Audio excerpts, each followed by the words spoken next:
After our grandparents passed, brother moved his whole family into their apartment like he owned the place. Then he expected me to help pay the utilities and watch his kids like it was my duty. When I refused, he called me ungrateful and selfish. That was the final straw. I walked away and cut ties with his entire family forever. I, 28 never thought I'd be writing this, but here I am at 2 a.m., still processing what happened 6 months ago. My grandparents raised my brother and me after our parents died in a car accident when I was 8 and he was 12.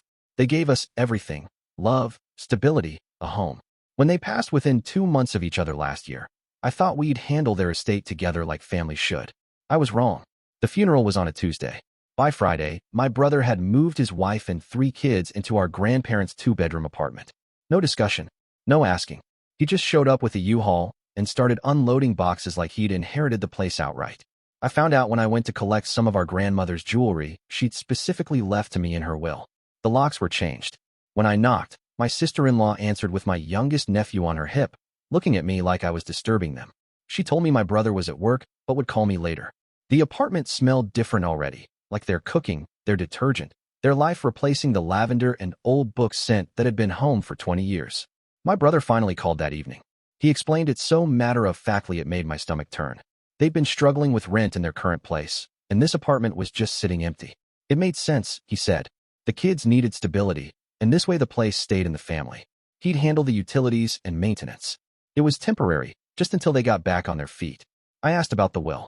Our grandparents had left the apartment to both of us, 50-50. He brushed it off, saying we'd figure out the paperwork later. Right now, his family needed a place to live, and wasn't that what our grandparents would have wanted? The first month, I tried to be understanding. My brother had always been the responsible one, the one who made the hard decisions. Maybe he was right. Maybe this was what family did. I even helped them move some furniture around and brought groceries when I visited. But then the call started. The first one came on a Wednesday evening. My brother sounded stressed, explaining that the electric bill was higher than expected with the kids home for summer break. The air conditioning was running constantly, and his wife was doing more laundry. Could I help cover half? It was my apartment too, after all. I hesitated.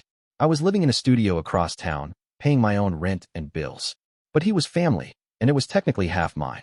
I sent him $200. 2 weeks later, another call. The water heater was acting up, and they needed a repair service. Another $300. Then the cable bill, because the kids needed internet for school. Then groceries, because feeding 5 people was expensive, and I benefited from having food there when I visited. Each request came with the same reasoning. It was my apartment too, so I should contribute. But I wasn't living there. I was visiting maybe twice a month, and even then, I felt like a guest in my own inheritance. The breaking point came on a Saturday in August. I'd driven over to pick up some of our grandfather's tools from the basement storage. My brother met me at the door, looking frazzled. His wife was at her sister's for the weekend, and he had all 3 kids by himself. He asked if I could watch them for a few hours.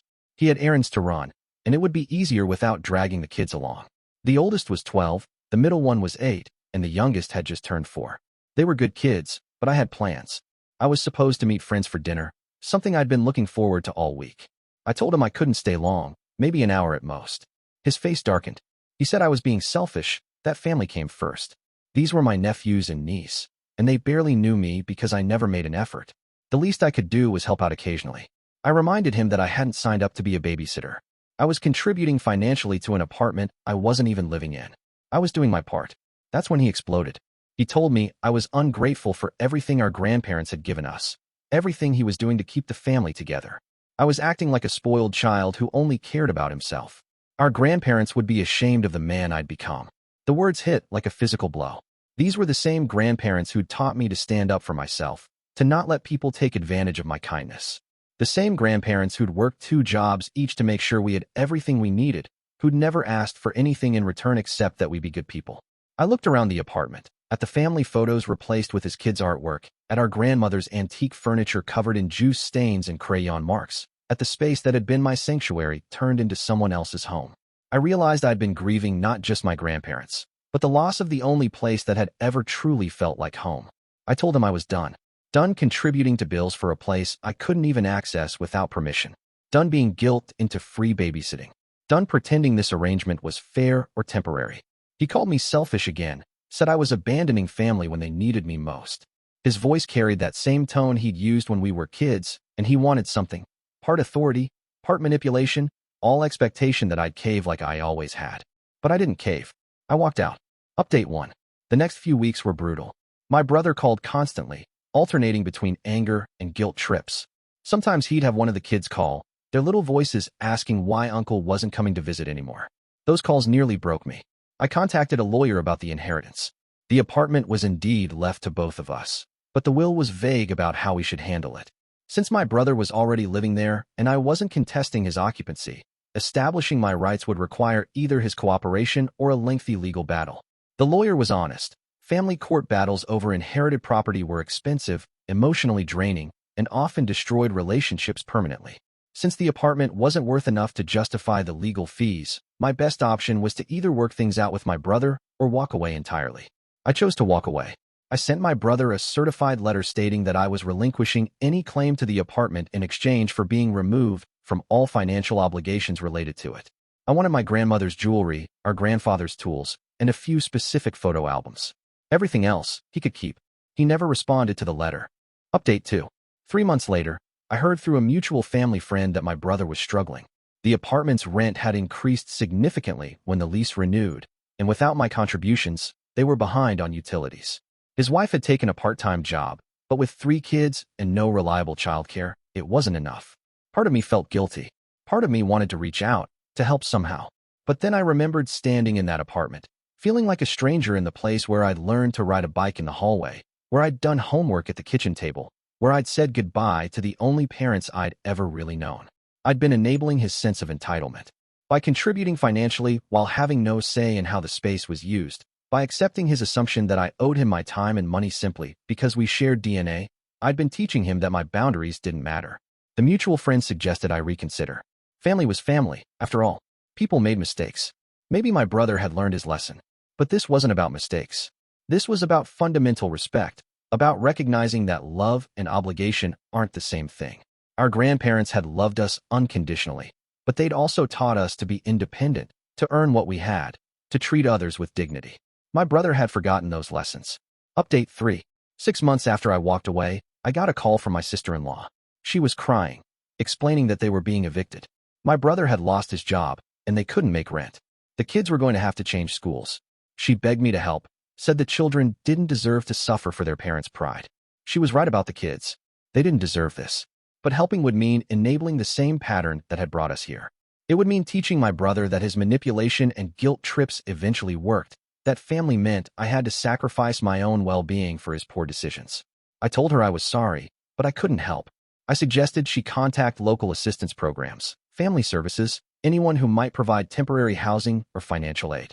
I even offered to send information about resources I'd researched. But I wouldn't send money. I wouldn't co-sign a lease.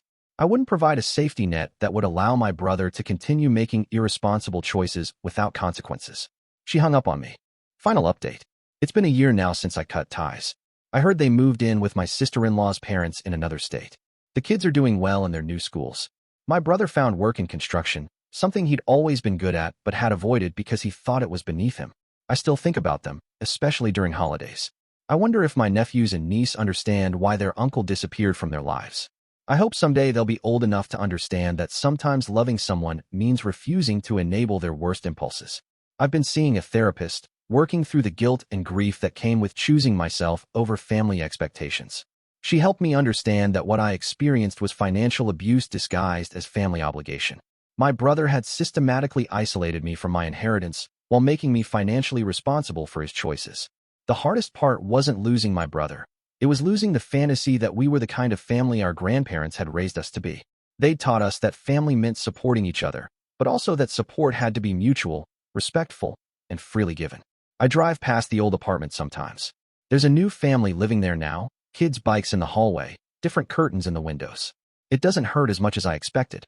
The memories I treasured weren't tied to the physical space. They were tied to the love and security my grandparents provided, and no one can take that away. I'm building my own life now, my own definition of family. It includes people who respect my boundaries, who value my contributions, who understand that love isn't measured by how much you're willing to sacrifice your own well-being for someone else's comfort. My grandparents would be proud of the man I've become, not because I chose family at any cost, but because I chose self-respect and healthy boundaries. They raised me to be strong enough to walk away when walking away was the right thing to do. Sometimes the most loving thing you can do is refuse to enable someone's worst behavior, even when that someone is family. Sometimes protecting yourself isn't selfish, it's survival. I don't regret my choice. I regret that it had to be made at all.